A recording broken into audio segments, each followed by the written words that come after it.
जून से 23 जून तक जारी रहने वाले 2026 तियानजिन फैशन वीक के दौरान जुमेरात के रोज एक रैंप शो का इनेकाद किया गया, जिसमें तियानजिन यूनिवर्सिटी ऑफ टेक्नोलॉजी के समाज से महरूम 20 ग्रेजुएट्स के तैयार करदा 80 तख्लीकी काम पेश किए गए। इन ग्रेजुएट्स ने अपनी जदीद तख्लीकात में पैच वर्क, कढ़ाई और इंडिगो रंगाई जैसे रिवायती दस्तकारी फनून को भी शामिल किया था।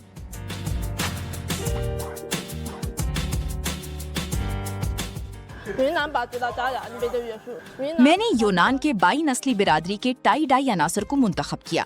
यूनान के बाई लोग ज्यादातर फूलों, पौधों और जानवरों जैसे कुदरती नक्शो निगार इस्तेमाल करते हैं, इसलिए तैयार करदा मलबूसात ज्यादातर फूलों के डिजाइन पर मुश्तमिल हैं।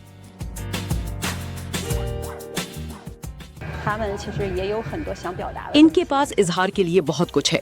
मिसाल के तौर पर रवां बरस वो माहौलियात के बारे में फिक्रमंद है। 2 या 3 तलबा के डिजाइन इसी मौजू से मुतालिक हैं। इस तरह उन्होंने अपनी समाजी जिम्मेदारी के एहसास को भी अपने डिजाइन्स में शामिल किया है।